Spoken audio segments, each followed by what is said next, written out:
Uh, so still sticking with injuries, the 49ers have been gruesomely plagued with injuries to Deebo Samuel, who has a calf strain, no timetable on his return. Then you have C-Mac, Christian McCaffrey, who's dealing with a calf strain, Achilles sore Achilles tendon. He hasn't played to start off the season. Was listed as a game time decision to start the season in week 1, and then week 2 it was announced that yeah, we're gonna put him on ice. Um, and now, if you're a 49ers fan or you feel like the 49ers were a heavy favorite to win the Super Bowl, that completely goes into question. And now you're in a situation where you don't have the two pillars of your offense in Deebo Samuel and Christian McCaffrey. And now you have to call upon Brock Purdy. We seen last year when Christian McCaffrey isn't playing, when Debo isn't playing, Brock Purdy struggled mightily. Do you believe we will continue to see Brock Purdy struggle under the circumstances with McCaffrey and Debo being out? Or do you think maybe he could show growth and carry this team to an above 500 record until they get McCaffrey and Debo back? No, I think he'll struggle. I think the pillars of Kyle Shanahan's offense are on the shoulders of Samuels and Christian McCaffrey. I don't. I think the scouting report for teams moving forward when it comes to the 49ers has now been downgraded, and now they're going to look human to the rest of the NFC. Maybe, just maybe, Kyle Shanahan offense will allow them to be somewhat productive for the rest of the season. But I don't see them doing as good as they did last year, this year without those two pillars. So, no, I don't. I think what we've seen is what's going to happen. That if you put everything on Brock Purdy's shoulders, it ain't going to be the best.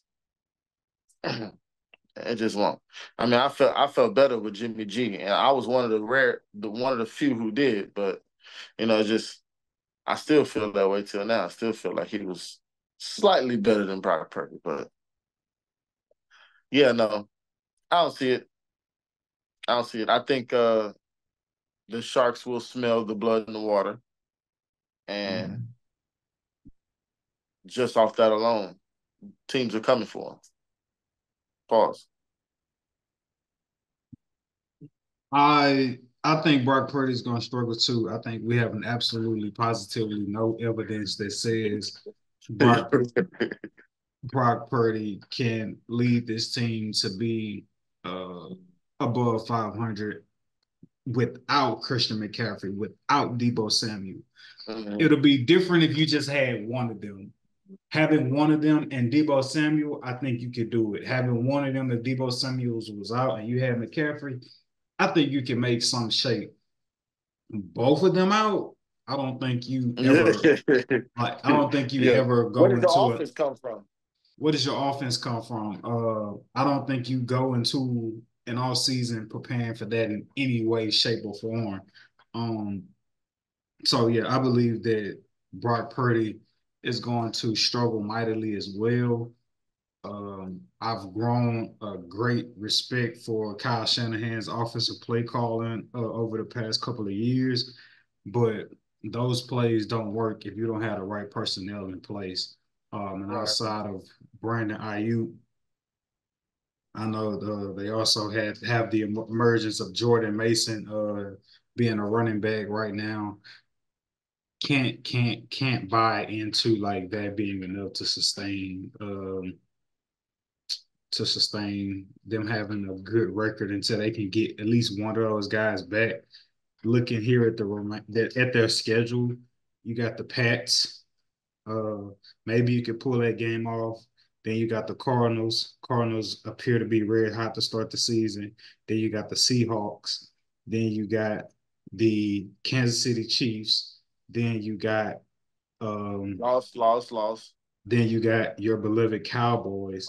So lost. and then after that, you have a bye week. And going into week 9, you have a bye week. So potentially, I see them at best going 1-4 if they can get a win off the The New England Patriots. Patriots. Right.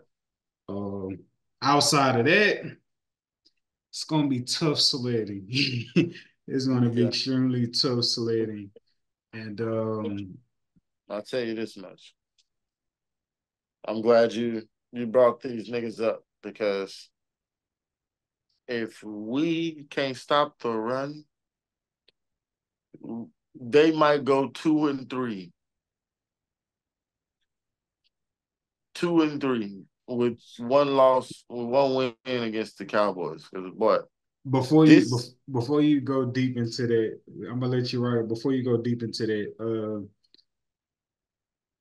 an added note of that Cardinal and Seahawk game in terms of the 49ers schedule, the 49ers, those are two division games. So those are like Yeah, big games. those are divisionals. Yeah. They're division, like those are like extremely important games. And right now they're only one.